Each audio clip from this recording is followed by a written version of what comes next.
Hey guys, welcome to Jen and Jason's outdoor project. We are day 5 here over 2 weeks. We've had nothing but rain, unbelievable. So today Max was able to come out. We're going to show you a few of our finishing elements. Unfortunately, we couldn't show you the whole build. Just that time of year, everybody's crazy busy. What we have is we have 2 different levels of platform. This one's attached to the house because it was designed that way originally. There's footings poured when they bought the house last year. But this section down here, it wasn't. And we did the neighbor's deck there a few weeks ago, and we found that the backfill around these houses was crazy.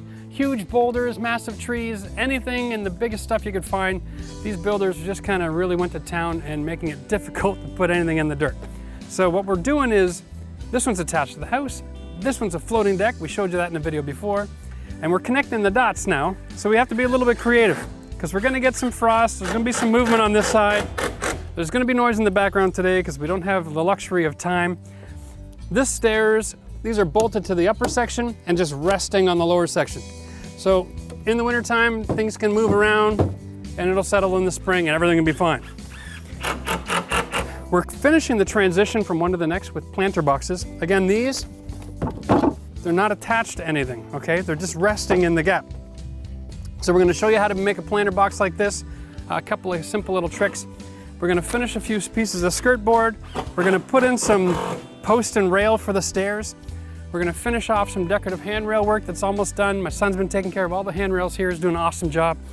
And we gotta build a quick little set of 2 stairs to get off the deck. Other than that, this one's just about done. Again, it's all cedar, it's picture framed.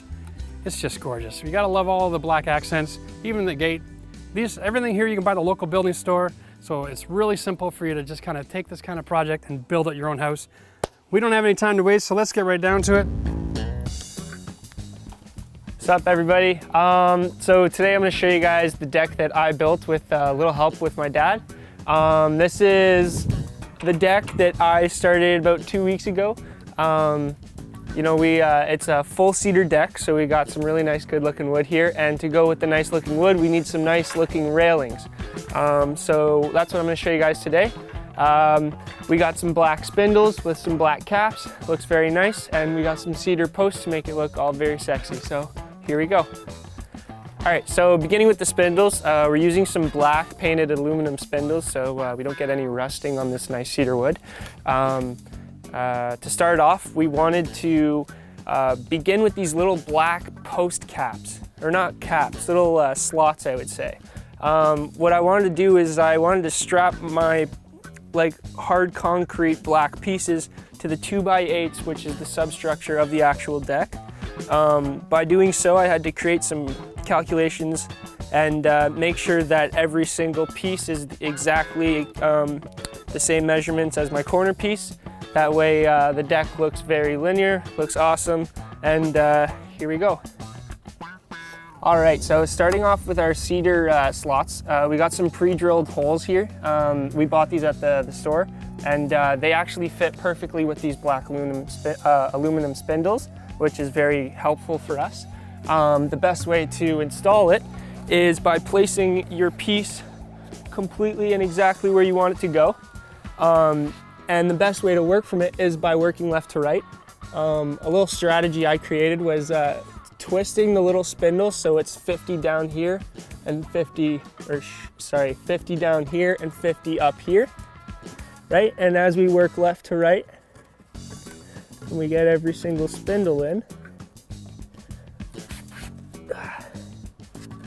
all I have to do is smack the top in, screw it on the back, and make this deck look very nice and finished.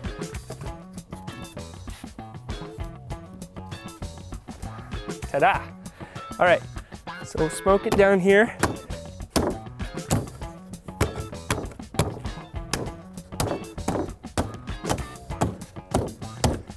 Nice. All right, so this is what the finished product looks like without screwing it in. Because this is our outside of our deck, I want to start with putting a screw here and here. That way, on the inside of the deck where the people are going to be hanging out, they cannot see any screw holes. Looks very nice and very neat. So we're going to start off with that. The way I screwed it in is I'm going to start off with somewhat of a pocket screw type strategy. without the actual pre-drilled hole. I'm gonna go on a 45-degree angle. Now these are 1.5 inch screws, so I go 1.5 inch back with a 45-degree angle, and it should pull my piece of wood, my 2x4 top rail here, to my 4x4, and it'll look super nice. There we go. There's one down. We'll get our second down right now. Again on another 45. And drill it in very nice and easy. Comme ça.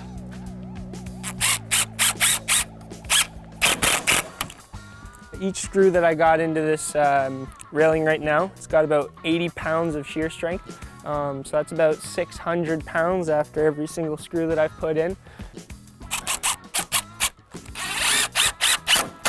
All right, so putting my last screw in, I've created a bit of a triangle type shape here. So if I just jump on top of this deck right now, if I try to shake it, it's not moving a muscle. So looks like I did it correctly. We're gonna install the handrail. Same system, they got cute little hardware, and these are shorter. Thank God, because I don't know how it would fit otherwise. The premise being that we put a 4x4 post, we mount it to the deck, okay? And then we're gonna cut our rails to fit in the gaps, put in our spindles, and then put on the cap.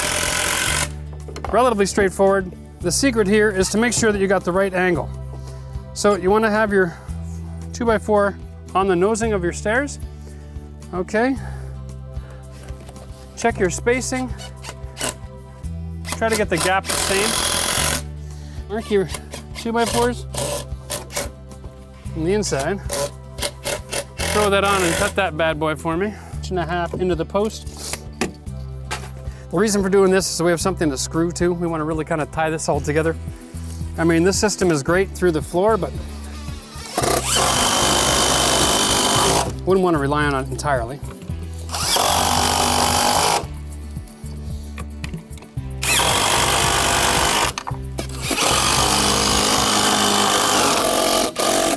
Okay. Let's see how that's going to end up fitting. All right. All right, so I'm just going to attach the rail to the post. A couple of screws on a 45. I am about 3/4 of an inch in. I just want to duplicate that effort up here. Boy, it's time to buy a new bit. When your black bit is all metal, shiny, it's time to worn out. All right. So you can check this simply by taking a pencil, marking off the center of the, see if those two kind of line up. All right, so to start off, my method of using it is putting in your first 3 spindles, and then I've already cut it for you guys, but initially what I had done before is I had the spindles upright and I moved the 2x4 comme ça, and then I placed my guys in correctly, and then once I had that done, I traced my lines, cut my piece, and then I install as I am right now. Now it is a little tricky, so I do need a helper. Oh, sure. Guys, I don't know if you know it. I don't know if you know my helper. This is Jeff. He's been working with me for a couple weeks now. Smart ass from my side of the family, I guess. Eh? Thank you again. Oh, you got any more fingers? we brought a third guy in because we're 1 hand short. All right. So let me twist these guys. Just get your spindle on already. Bam, bam, bam. All right. The moment of truth, ladies and gentlemen. Okay. So I'm using the same strategy as I did with the straight railings that I had talked about earlier. We're just going from left to right, side to side. All right. All right. Now don't move. I won't. We're 3/4 in. We're just going to go with a couple of pocket screws. Well, I call it a pocket screw because why not? But truth is, without a jig, it's not really a pocket screw. It's just a screw that's going at an angle.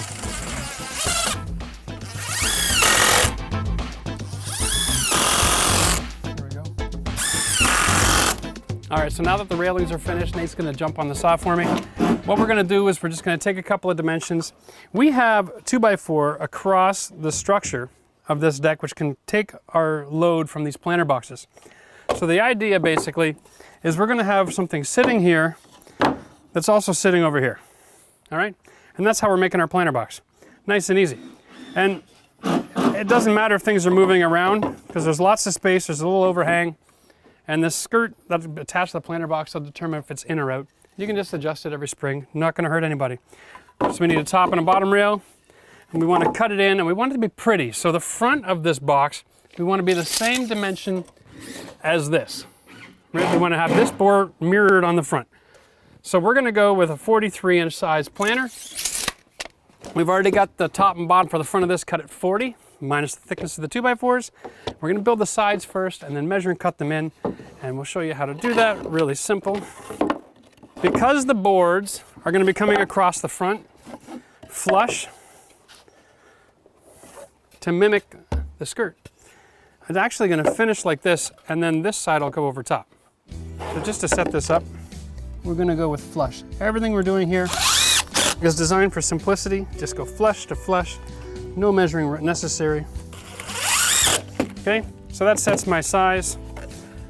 Now I can attach my boards going from front to back. Never leave the stickers on, guys, eh? That always looks like junk. So we're gonna go like that.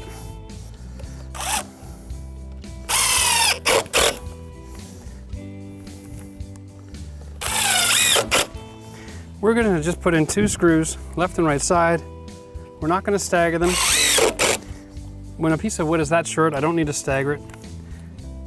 If I'm installing this on a skirt that's really over 3 feet, then I'll stagger the screws just to help keep things from twisting. Try to put the nice pieces out from the cut. Keep everything square as you go. Measure flush. For me, the nicest ones have a little bit of red color in them. But the truth is, when it comes to wood, anything that's unique is gorgeous. And that's the rule. Every time I see a knot, it's gorgeous. Every time I see live edge bark, gorgeous. Every time I see a piece of board that looks like a piece of plastic that's been mass produced, I hate it, I don't want it. I want something with character. All right? Now we're gonna go 4 pieces in, that's it. This is gonna be going through the skirt, and we will measure and cut the last piece as we go. Now because we're making both sides exactly the same and from the same cut size of wood, I can measure this side of the platform and the other side at the same time and cut the holes. Anybody got a pencil? Thank you, Connor. Oh, green one. Never seen a green pencil on the show before. All right. And all I'm doing here, just generally tracing the area that I got to cut out.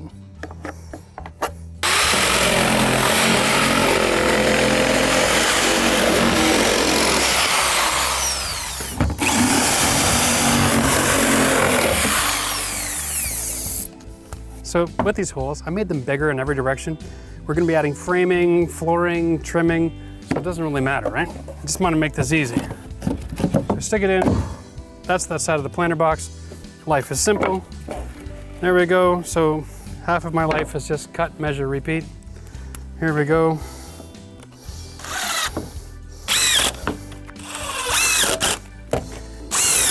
You don't have to chalk line and measure and just go flush.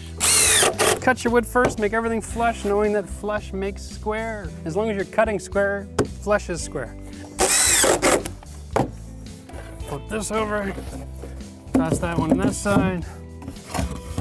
Perfect. That's gonna work awesome. Now, this is my inside.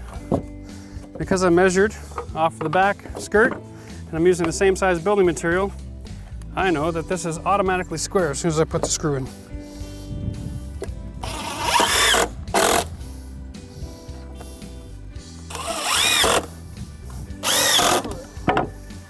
This is the front. Again, I'm using the pre-cut sizes of wood to determine my design. life is simple like this. I don't have to think very hard. On a day like today in this kind of heat, that's a good thing to have. I'll get the measurement. Rain's coming in.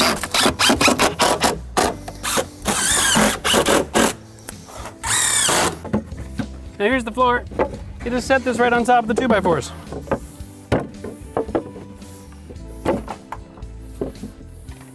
I'm gonna throw a couple screws in there just for good measure. This is getting awfully cozy.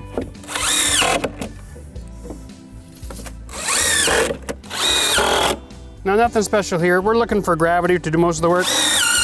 This is just a planter box after all. So this is basically just a structure we're gonna use to carry the load. We're gonna line this box with landscape cloth, and that's basically it. Okay.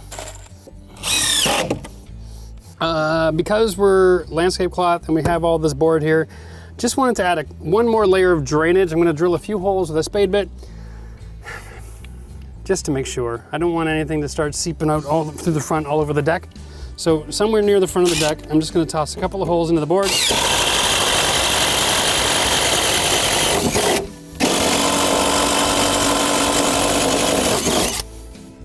And far side.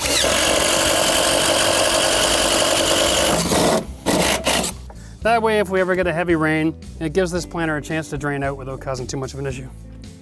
So the last thing we need for our box is a little mitered framing. Wow. So my outside corner measurement is the width of the box plus a 1/2 inch each side for overhang. Nice and simple. Of course, we're gonna miter the outside 45.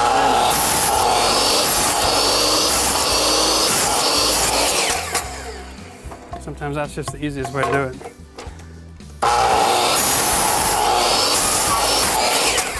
That's a lot faster. There we go. That's sexy. We're gonna just burn that edge. There we go. And now we can fire that into the 2x4 underneath.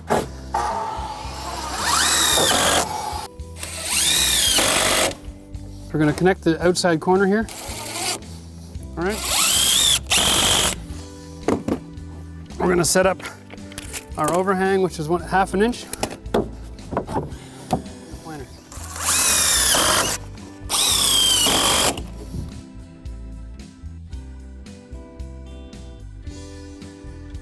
Well guys, thanks a lot for joining us. Hopefully Max can come back a little bit later and get the after shots of the deck as it's finished. We've only got about a 1/2 hour or so before the storm hits, and it's got to get done today, so we're going to turn off the camera and put him to work. Thanks for helping out, Max. See you all next time.